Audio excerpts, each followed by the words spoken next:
I'm Pablo Torre, and this episode of Pablo Torre Finds Out is brought to you by Remy Martin 1738 Accord Royale. Exceptionally smooth cognac for all your game day festivities. Please drink responsibly, because today we're going to find out what this sound is. Are any of us cool? Do you think if people did the exercise we're about to do, they would say any of us are actually cool?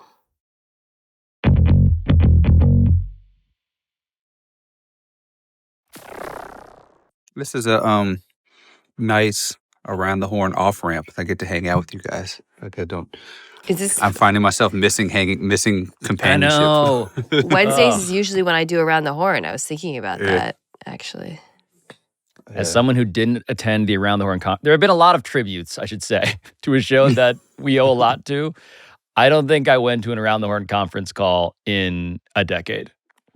So as long as we can skip that part, I am down to refashion what we missed into this.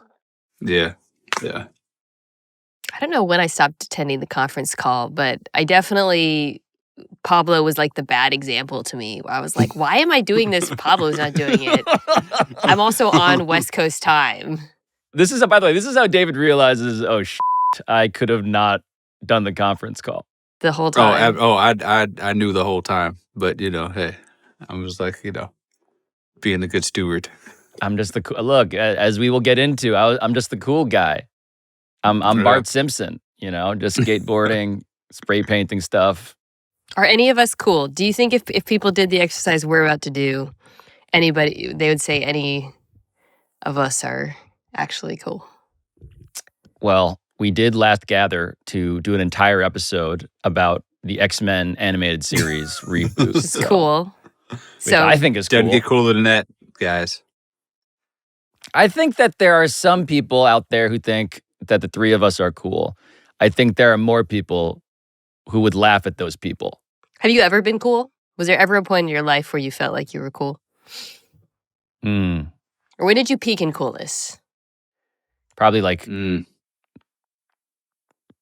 third grade. Third grade. Yeah. Oh. Wow. Mina, what are you picking college? It's definitely college for me, 100%. But a lot of that is because how cool you are is a product of your surroundings, right? And so going to college for me, my cool factor on a relative basis skyrocketed from high school to Yale. David's nodding like he had a similar experience. Absolutely. I'll just say that I went to school with a bunch of dorky white kids. A small liberal arts school. I was the coolest. Am I cool guy around. Now? Yeah. I went the pendulum swang so drastically from high school to college. I didn't know what to do with myself. This is also where I need to remind people, Mina, that David Dennis Jr. is a former beer pong partner of his classmate at Davidson, Steph Curry. So he is both observer and participant. He wasn't cool when I was there either. So that he wasn't cool until like the last two weeks of my time at Davidson. But David Dennis Jr. was the original Splash Brother. This is reported fact. This is real. This is not an exaggeration. Also, I am now banning officially Nick Wright. I just want to say, you, Nick Wright. You're off the show. We can get into that at a separate time. Based on cool? You're banning him because he's not cool? Well, Mina, also because he did this to you today. Do you have any other media beefs going on right now at present? For the 8th straight year, First Things First was not nominated for Best Studio Show Weekly at the Sports Emmys. When I saw the list of nominations, I don't remember all of them, but one of them was NFL Live, hosted by one of my media rivals, Mina Kimes. And when I saw they won, I was very happy because I think that they do a really good job, and I think Mina's excellent. Obviously, I don't think she's as good as me at anything, but I do think she is excellent, and I was happy she won. Is this why he's trying to grow his hair like Mina's, or is that different? Nick Wright has been trying to do this whole rivalry thing with me now for 4 or 5 years, and honestly, it's like, I don't know. What's a good comp? It's giving Kobe Stopper, Ruben Patterson era Kobe Stopper. Oh, wow. I think that's what I'm getting from it. That's the. I saw a tweet that when great. Brock Purdy signed his contract where they were like, Brock Purdy joins like rivals Josh Allen and like maybe that's Brock Purdy's great. Nick's great. But like, come on, let's get real here. Yeah. Both Mr. Irrelevant, I dare say. Hey, his show is really good. All right, fine. Let's start the actual show.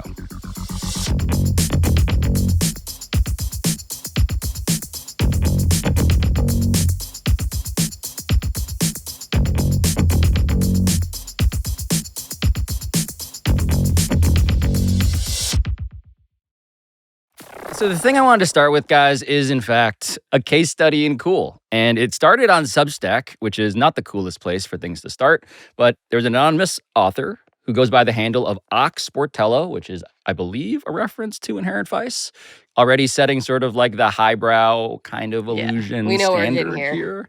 We know we're hearkening back when we asked David to read this. David, your initial review of the piece was, in brief?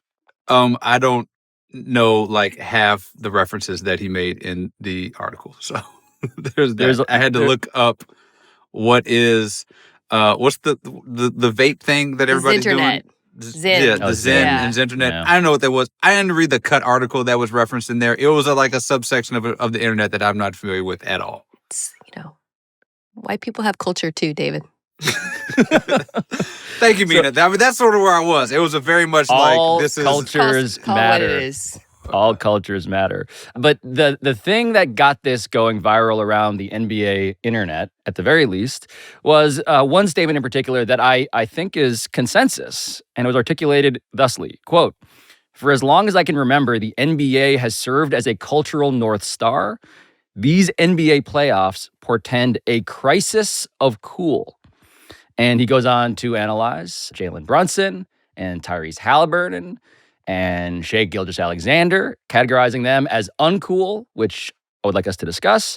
Anthony Edwards sort of sticks out as, quote, the exception proving the rule of cool, that actually he is somebody who is so alone in his coolness that the others, who are variously, I would say, try-hard meme lords who seem to be imitative of previous imitations even.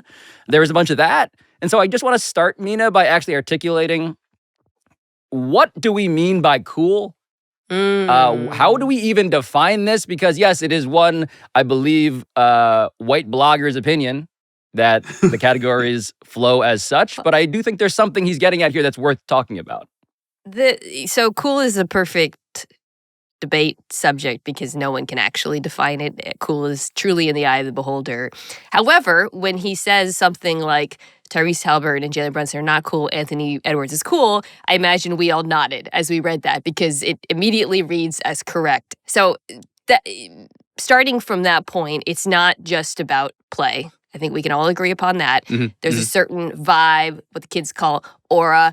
I would argue this piece gets at something that is both true and does actually help us arrive at a definition of cool. When he talked about how a lot of these guys, and he mentioned Haliburton and of course Tatum, their sense of what is cool is just kind of memeing other things, right? It's derivative. I think cool is original. I think part of the reason why an Anthony Edwards feels cool is because he does not seem to be emulating anyone, either, in his sense of self, the way he speaks, in fact, he thinks he's better than everybody, which that in itself, you don't have to be super egotistical or whatever to he was cool. Almost too cool for basketball. I mean, he was a quarterback, right? Yeah. He played football. He was like, football's actually the thing that I'm like great at for a while, He was too cool for Barack Hussein Obama. He looked at Obama and said, "Stand down, son," like he was a 12-year-old child. Yo, okay. LeBron. Listen, are y'all talking to this young man? Because he just keeps on. Right now, he just said he's the truth and all that. And the truth, the whole truth, and nothing but the that's truth. What he said. You asked him, you tell him the whole context of the situation, though. You asked him what he think about this young man, and he said, "I'm okay." I said, "I'm the truth. He tripping." That's what happened. wrong with that? So funny. So funny. True. But I think that if I had to isolate one variable, it is authenticity and originality. Would you guys agree with that? Yes. I would add one wrinkle, David, which is also, and I resemble this at times, and I am trying to be self-aware about this at times, try-hardness. Like somebody who really wants to be cool. Effort, transparency of effort feels like another anti-cool sort of aspect here. What would you add to that? I think that's important. The try hardness is important, but also I think that like I'm not sure that these dudes are any less cool than the people who came before them. I think that we're just not sort of distilling like there's not a way to distill their personalities in the way that we had. Like immediately when I'm thinking about coolness in the NBA, I'm thinking of like slam covers. Yeah. And like we're sort of missing this packaging of how players are supposed to be kind of cooler than they may or may not have been, right? Like a lot of these dudes are like AAU guys who just played basketball for for a lot of time, which is different than like some of the guys from the 90s who also just went to school and like hung out with friends and like created their own culture and came from different regions and different regionality with different cultures. And these guys just play basketball all the time. And I think there's this belief that if we just see them on social media, we get to know the real them, which I didn't really get to know the real versions of a lot of these dudes. What I saw was these cool packaged Nike ads or Reebok ads or slam covers and this way that cool was like disseminated to us. Like think about somebody like Reggie Miller, who you got the choke and he was like this kind of annoying dude, but like he had this quote unquote aura. And then he gets like unfettered mic time for 3 hours on TV as a color commentator, and everybody's like, "Shut up, Reggie Miller, we hate you." You know what I'm saying? Like that's, and Reggie Miller's great and all that stuff, but like that's kind of what it became, because like he had this like barrier and this packaging that created cool in a way that a lot of these athletes do not have right now. We just get their social media personalities and they're mic'd up, and we like see Jaylen Brown being like, "We're not wizards, we're Harry Potter." Yeah, I think I'll be playing with the energy. They the magic, but they know who really got the magic over here. Ooh, I like that. No Harry Potter. Like we get a lot of that where we didn't get before. There's also one thing, Mina, I think, which is that we are, look, the NBA as this like cultural barometer of cool, as the piece sort of leads with. Part of that is as these things become increasingly corporate, as these things are like, lineages that are increasingly formalized, as David was alluding to, we also get further away from what might be the fundamental tenet of cool that we haven't mentioned yet, which is I think that you have to be kind of anti-authority. You kind of have to be subversive. So like to me, the coolest figure when it comes to the modern NBA that we have been sort of circling implicitly without naming him is Allen Iverson. So that brings up the question. So I have a question for both of you, for all of us to ask, which is sort of a central part of this piece. Like, when you guys think of coolest athletes that you've ever experienced, who comes to mind? I love this question. Iverson's definitely up there in basketball. My football example, and I think this cuts to Pablo's theory. I think Marshawn Lynch is probably he might be the coolest human of his generation, but definitely the coolest football player. Just everything about him, from style of play to the anti-authority aspect to the way he spoke and carried himself to like the lore around him. I would contend that Ken Griffey Jr. is on the Mount Rushmore of cool athletes in any sport of any generation, and you hit that apex because he was actually one of the best of all time and had this glow about him where you just saw him and you wanted to be him. Granted, we were the target generation for that, but there was just something about him, the way he played, the joy with which he played, the way he swung his bat, the way he wore his hat, the way he moved, the way he played for the Seattle Seattle Mariners for Mina Kimes growing up. Okay, I actually asked Cortez for a clip. I want you to watch this and tell me that any athlete has ever looked cooler than Ken Griffey Jr. looks in this clip. Here's the pitch. There's a drive. Hey, I'm sorry. sorry, but if you ever need to define aura, just play that 0.5 second clip. Just right the there. dolly shot, pushing in on Ken Griffey Jr., winking and shattering the fourth wall with a wink is, yeah. No athlete has ever looked cooler than that right there. This article and this whole idea reminds me kind of like when I was coming up in the hip hop blogs and I was reading like the New Yorker and there were like older dudes writing about like telling me what was cool and like what like Lil Wayne rhymed like Nigerian hair with whatever and like you should like him. And it's like, well, and so I think what fundamentally as humans you're going to always think is cool are people who are older than you, who grew up like who you grew up admiring and who you grew up wanting to be like.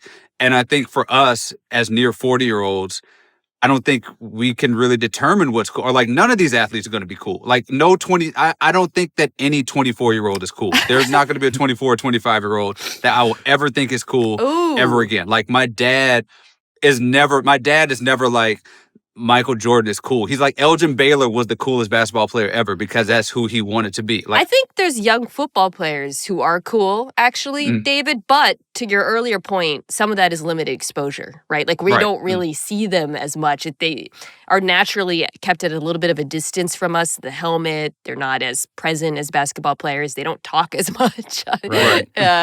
So I think that helps their cause. But I do want to do a thing in a second here where we are going to draft the coolest athletes across at least the three major sports in the present day. So we're going to put this to the test. I'm going to seed that in your brains. We don't have to do it just yet, but we will answer and test David's theory about whether we are just afflicted with clinical old headitis and cannot possibly actually consider a young person cool. I also want to add a wrinkle as we assess the criteria here for the committee of our audience to judge us, because on-field play, right? So are we saying that is clearly not separate and apart? It is involved in the calculation, right? The reason why on-field play matters, and as we do this like cool thing, or try to figure out who the coolest guys are, is there's nothing cooler for a professional athlete than being unbelievable at your sport and then backing it up with how you present yourself. And I think when we talk about the top guys, Griffey, Iverson, Lynch, they hit that. It's a very elusive bar. Yeah, but so just the greatness though, right? Like what does that get you? So Michael Jordan, I think, is a very reasonable answer, a very popular, might be the number one answer when people think of the coolest basketball player of all time, because he, both as a marketing vehicle, was unprecedented for the obvious Nike, et cetera, reasons, and every other sponsor thing, right, for our generation. Also because when it came to be the most pressurized moments, he had the greatest legend and arguably the greatest performance. So there's that.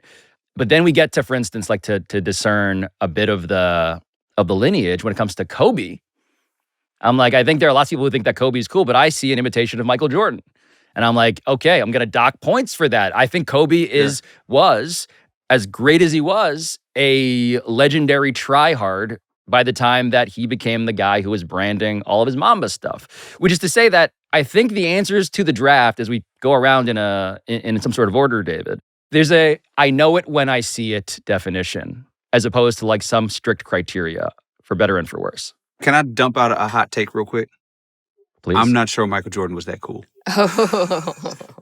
Like, I'm sorry, like when you watch The Last Dance and you like, this dude is like talking to this baseball bat and he's like jamming to Anita Baker before the playoffs. Like, this dude is not that, like, I remember way back, he did an interview. And this sticks out to me so much. Like, he did some sort of interview and they were like, what is your favorite artist? I mean, this ages poorly, but, for other reasons. But he was like, Robert Kelly. And I was like, who calls him Robert Kelly? Like I don't know. Like, there's just so many things about Michael Jordan that I'm just like, it was all ads, all this stuff. Like, is Michael Jordan actually really cool? And by extension of that, is Kobe Bryant even less cool because he wanted to be like Michael Jordan, who is not even really Where's that that cool? leave Tatum, who's doing the third round of beaming? I think you hit on just like the more we see of someone, there's absolutely an inverse relationship between exposure and coolness, and no matter how cool you are, the more we see of you, the less cool you're going to be.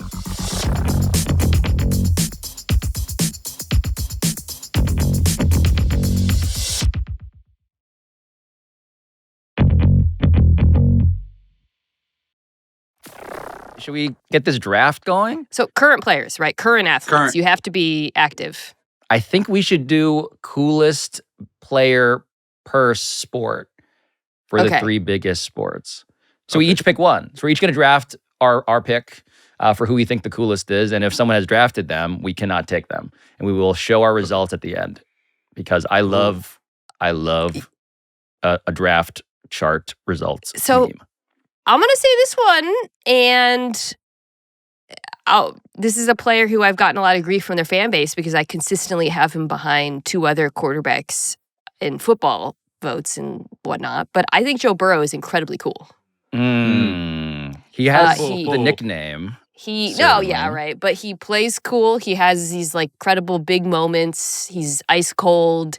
And the way he presents on and off the field is legitimately cool. I really believe that. Counterpoint. I don't think Joe Burrow saying stuff is cool. I don't think Joe Burrow says cool stuff. I think he does cool stuff on the field. I think he says cool stuff. Does he? What is it? Yeah. He knows all the words to get the gat from his time at LSU. So I think that's pretty cool. The championship picture is one of the coolest pictures ever taken of him smoking a cigar. But I would say like the way he talks when he's interviewed, he limits his exposure, which is what cool guys do.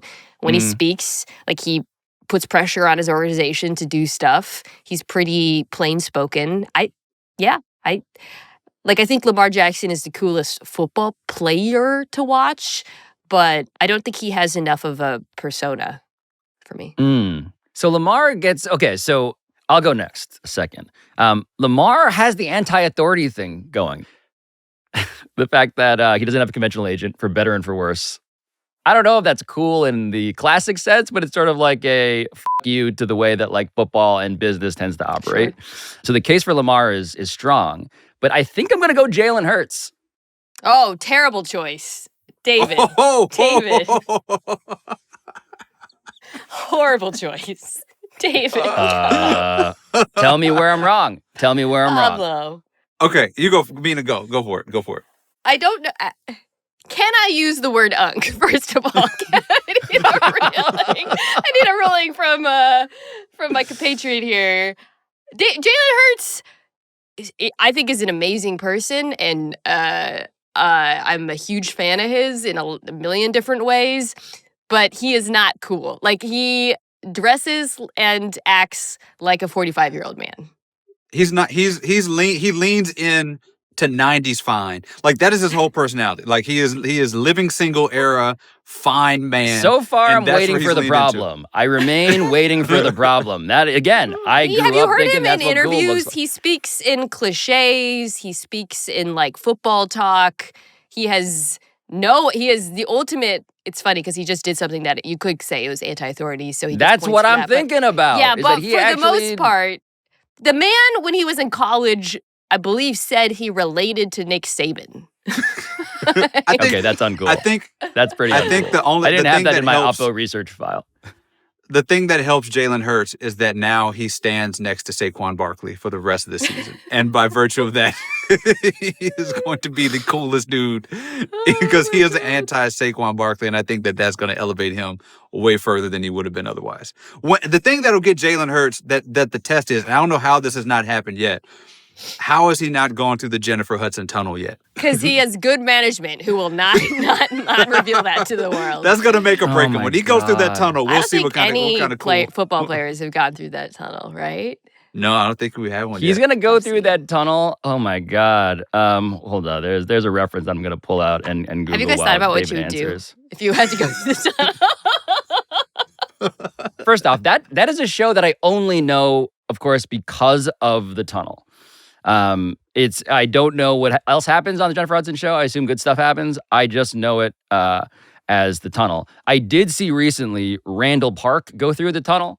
If you recall him, Asian dude, and he proceeded to like do a mixture of we'll show this in post. A mixture of like sort of like popping and locking, where I was like, I would aspire to do that and not be nearly as good. And Asian dudes who can dance constantly go viral for crushing the tunnel. This is my algorithm. Like the dude from the White Lotus, Guy Talk. Oh my God, crushed it in the tunnel. Here's the thing about the Jennifer Hudson tunnel that is fascinating is that they managed to know the algorithms, because I don't think I've seen a single white person go through the tunnel. And then when I talk to white folks about the Jennifer Hudson tunnel, they just like reference white people who went through. So I'm getting like, all the Asians tunnel. I'm getting Asians and like the hot guy from Lion King constantly. Right. I don't know. That's it. I did see Usher go through it on skates. And I was like, Feral damn. comment section. Okay, sorry. David, what's your pick? Sorry. Yeah, what do you got? My pick here, Lamar Jackson.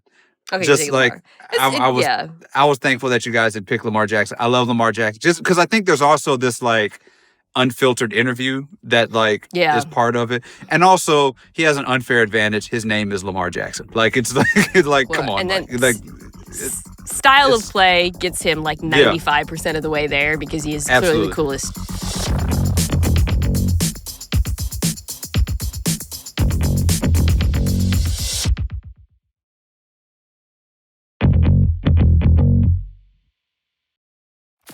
The NBA, David, we're going to snake draft it, go the other way. Are we doing NBA or we're doing basketball? Because here's the thing that I also got out of this article that we started this whole thing from. This seems to be a male-centric problem because there are like 15 or 20 cool-ass WNBA players that I'm obsessed with at all times. And so if I had to pick all of basketball, my number one pick would be A'ja Wilson because she's like the coolest person in basketball, I think, right now. She's like an incredible interview. She won the championship and talked about all the tequila shots she was going to drink. You have to take 4 shots. Children take shots of ginger ale, but you got to take 4 shots before you pull up to the parade and drink responsibly. She has the new shoe out, which helps. She has the like really cool internet soft launch, hard launch Bam Adebayo thing going on. She's the best player in the world by a large margin. And I just don't think that this article really applies to women, really. Like, there are so many cool-ass women athletes, and there's a larger thing to discuss, I think, about, like, women and how they, you know, drive the culture and, like, make stuff cool in a way that guys kind of are not doing, which goes to the zen and the manosphere and all that stuff. But, like, there are so many cool-ass WNBA players that are so much cooler than NBA players, and A'ja would be my number one pick in basketball by far. They've also been cool for a while, I think, is the other thing, right? Like, this isn't like, oh, wow, all of a sudden we have this, like, cool new generation. Obviously, the WNBA is exploding in popularity, but Diana Taurasi is one of the coolest humans to walk this earth. Does, by the way, an awesome at a microphone. Does not give a fuck. Is incredible. But meets the parameters I established earlier. And the greatest of all time. GOAT player. Yeah, one of the GOAT players, backed it up. Great on the mic. She might be on my Mount Rushmore of cool. Great at social media. All these WNBA players are great at social media. Yeah. Like, the more we know them, the more we get to like them. So Steph, not even a consideration for you. Like, you're like, nah, not even, no. Like, because Steph is the ultimate example to me of playing style getting you on the list. Not number one, but just like on the list. And I think he is absolutely one of the coolest players. He has a cool celebration. He's like probably the most like old school, I'm going to text or call somebody when he's doing something dope. Even though he's a Nepo baby. Even though he's a Nepo baby. But like Steph has always had this like, I think the arc of coolness has shifted more towards him. Well, authenticity, again, is kind of the driving thing here. Yeah, I think that's fair. Influence. I was just he's at been so influential. Yeah. a friend's house who has 2 small boys, and they're both into basketball, like 6 and 4. And I asked them, which player would you want to play with and play like? And both said Steph. And it's like, wow, we're still on. It's still going. You know, they're not saying LaMelo or Ja. But well, that brings me to my pick, because my pick is Ja Morant with an asterisk. Yeah. I think that's, look, the unsaid thing in this article. It's right there for him. It's so sad. Everyone was ready. I had a friend who worked on, it's part of the Nike campaign that they were doing for Ja as all of this stuff was unfolding. And they had to blow it up and make it less cool because they had to make it so that actually Ja Morant was more palatable to an audience that expected him to be a massive up who loved playing with guns. Like, there is a line beyond which you go too far. And as much as the anti-authority thing is part of it, like at a certain point, you gotta know when to just stop. And that's where it became untenable.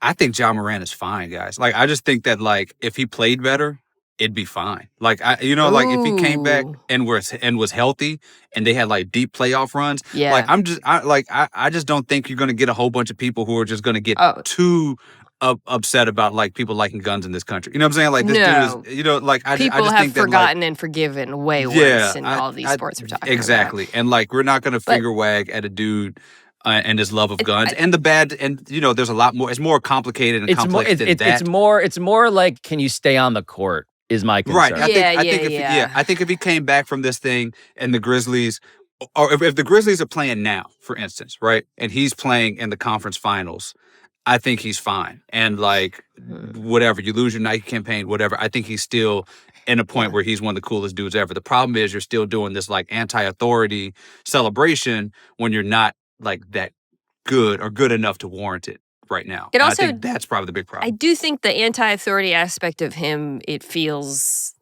doesn't feel as cool. I mean, for obvious reasons, but also it just doesn't feel, it feels a little bit, and this cuts to the original premise of this piece, is a little bit cosplay in a way that I think is something we sniff out with a lot of people, whether they're cosplaying, gestures or Kobe imitators or being anti-authority. There is a sense of like, is this really you? Like, what you doing, bud? My pick is, I think, it certainly corroborates the thesis of no younger players, is an older guy. I'm going to go Dame. I think Dame is one of the coolest athletes alive. Obviously, he is at the end of his career. What do you think of?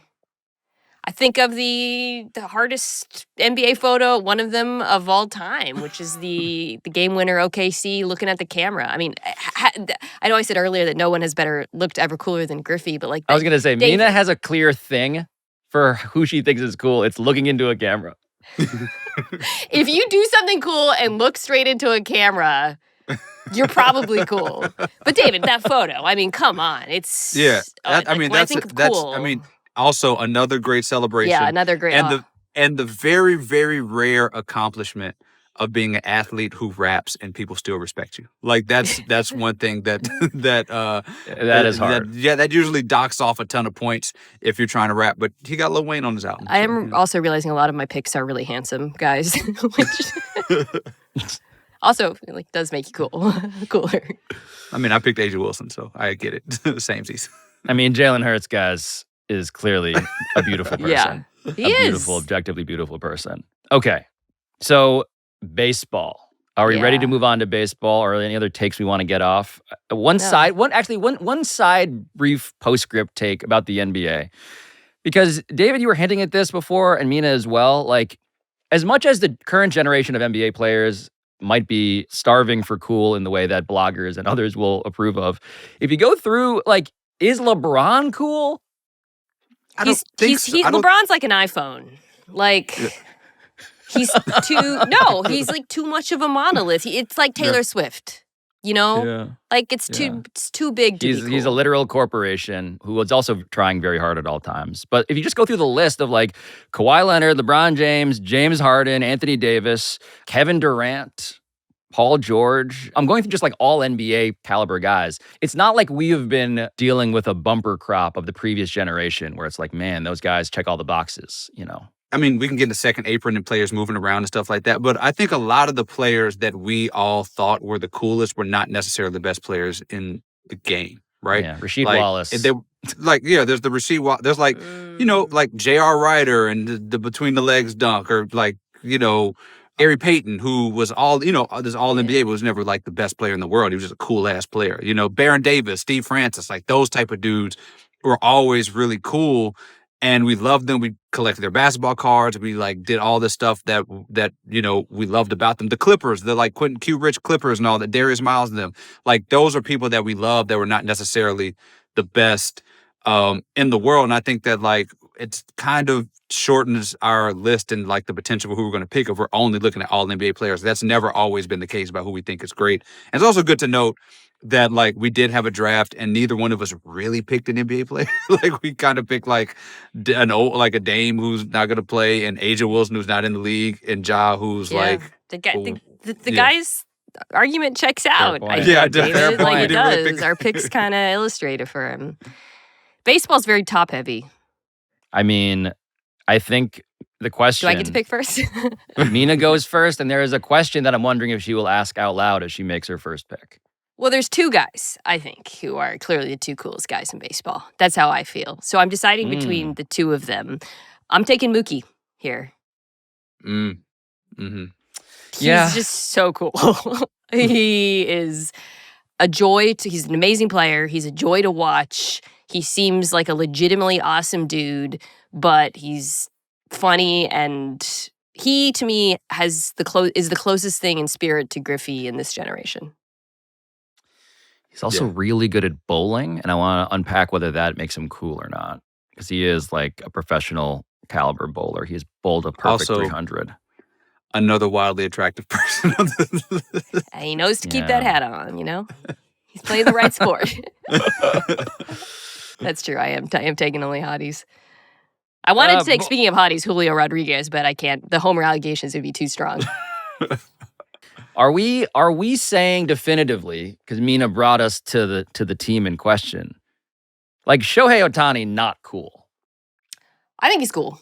I think he's cool. I think Shohei he was my pick. Shohei was my pick. Don't to skip over you, Pablo. He's my pick. I think just virtue of being, I think that sometimes it's virtue of just being good as hell and the dopest at your sport, like, goes a long way. And and we also have a barrier where we don't know that much about him. There's mysterious dude who just goes. Does he have a crippling gambling addiction? These are ongoing mysteries. Yes. He also, even when he is not playing, just watching him like move in the world, a lot of this is carried by just how physically imposing he is. He is enormous. He has like star power, and he's incredibly handsome. And watching other baseball players react to him also makes him cool, because it is like Ohtani is like when Beyonce walks in the room.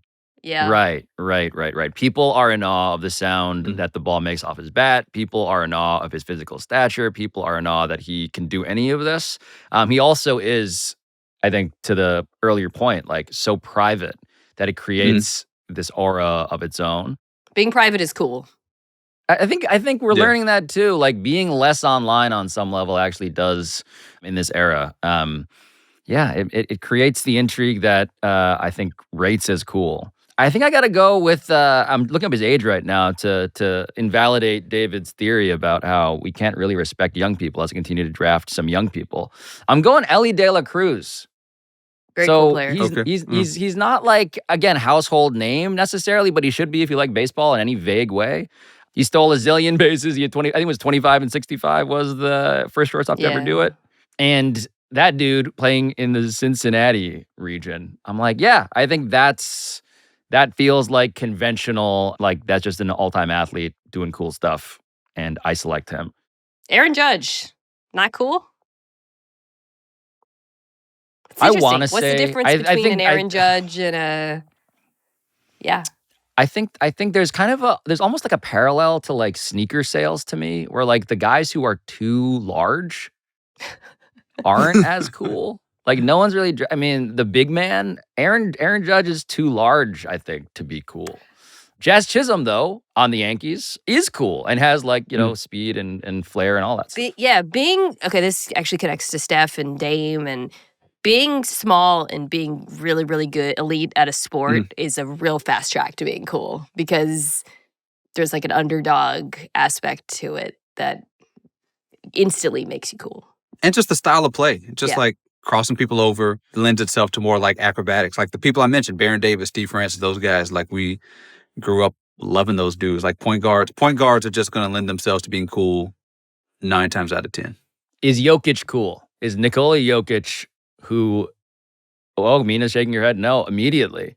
He doesn't care. He's not effortful in the way that we expect athletes to care, but he's also clearly, I think he's one of the most skilled players in NBA history. Why isn't he cool? Big man? Is it the big man thing? Yeah. I think part of it's the big man thing.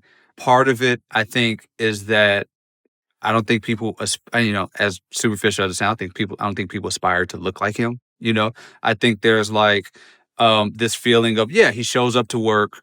and he just kind of doesn't care, and he leaves and goes does his horses and everything. I think there's something to that. I actually think if he were a little bit worse at basketball, he'd be more popular. I just think like he's almost like too good. It's like What a great take.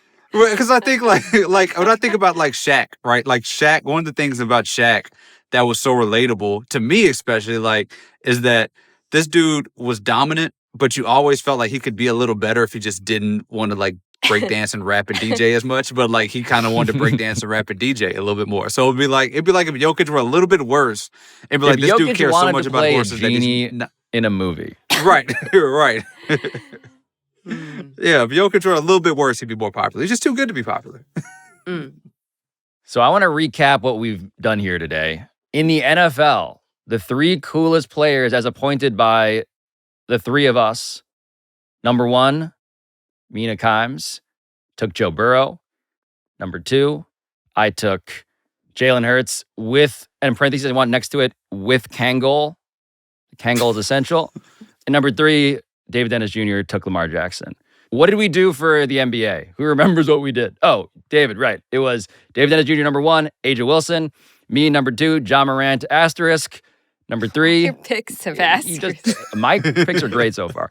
Number 3, Mina Kimes, Dame Lillard, looking into the camera like f***ing Jim Halpert or Randall Park. And then baseball, number 1, Mina took Mookie Betts. Number 2, I took Ellie De La Cruz. And number 3, David Dennis Jr.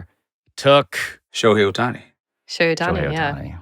Damn, how did David out-Asian us? How did that happen? David ended up with Lamar Jackson, Aja Wilson, and Shohei Ohtani. He kind of bodied this draft. I wound up with a Kangol and potentially future gun charges, which is suboptimal, I guess.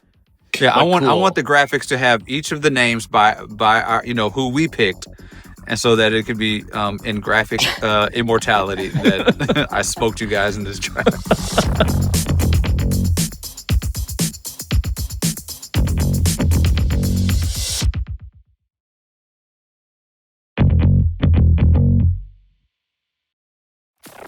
At the end of every episode of Pablo Torre Finds Out, we go around and say what we found out today after having I would say, pretty in-depth discussion of Cool. Mina, what did you find out? I found out that I didn't have time to get in a mention of my podcast with David Dennis Jr., but I'm going to talk about it right here, y'all. If you're still listening, David and I have been doing this Love is Blind pod now for couple years. We've done 3 seasons now, David? Is that right? Yeah.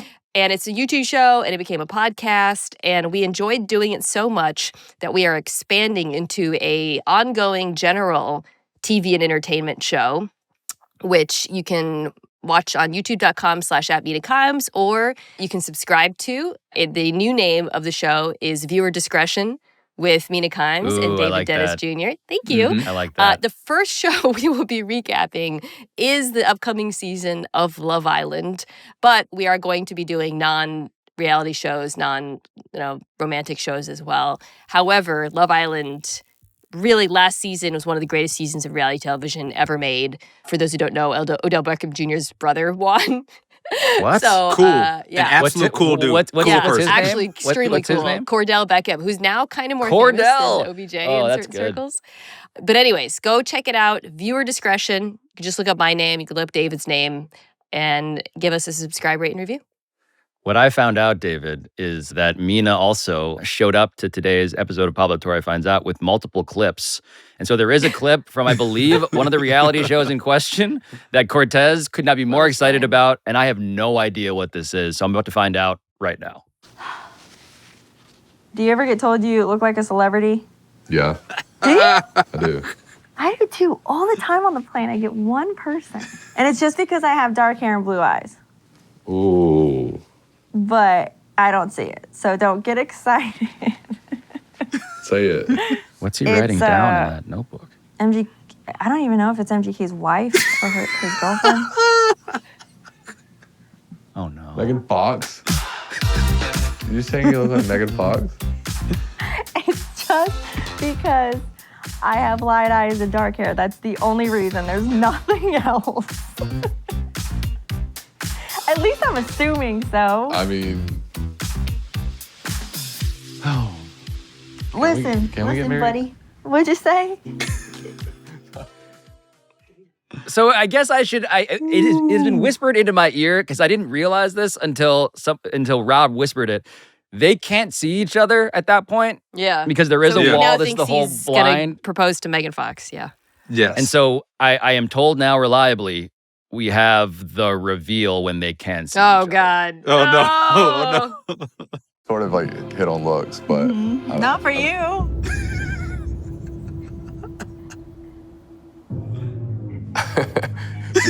she definitely lied to me on some how she looked. Chelsea told me she looked like Megan Fox. I'm so sweaty. But at the end of the day, it doesn't really matter. I'm very attracted to her. I can work with that. What an emotional roller coaster! That guy I'm so ended up being sweaty cool is the with cruelest edit I've ever seen in a reality show. You also didn't get to see when they made. There's a moment where he has a Jim Halpert look to the camera right after meeting her when they hug. That is one of the most memed moments in Love Is Blind history. David and I have probably spent no less than 3 hours breaking down the Megan Fox moment. If you're into that sort of thing, if you like listening to two people who treat these shows like the game tape that it deserves to be treated like, check out our podcast. Thank you both for helping me find out more than I bargained for. You're welcome, Pablo. Staring into the camera and wink.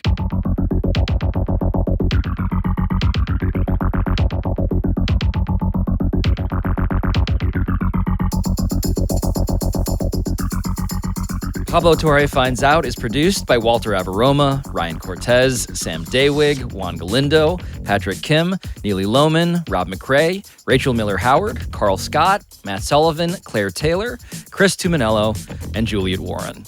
Our studio engineering by RG Systems. Our sound design by NGW Post. Our theme song, as always, is by John Bravo. And we will talk to you next time.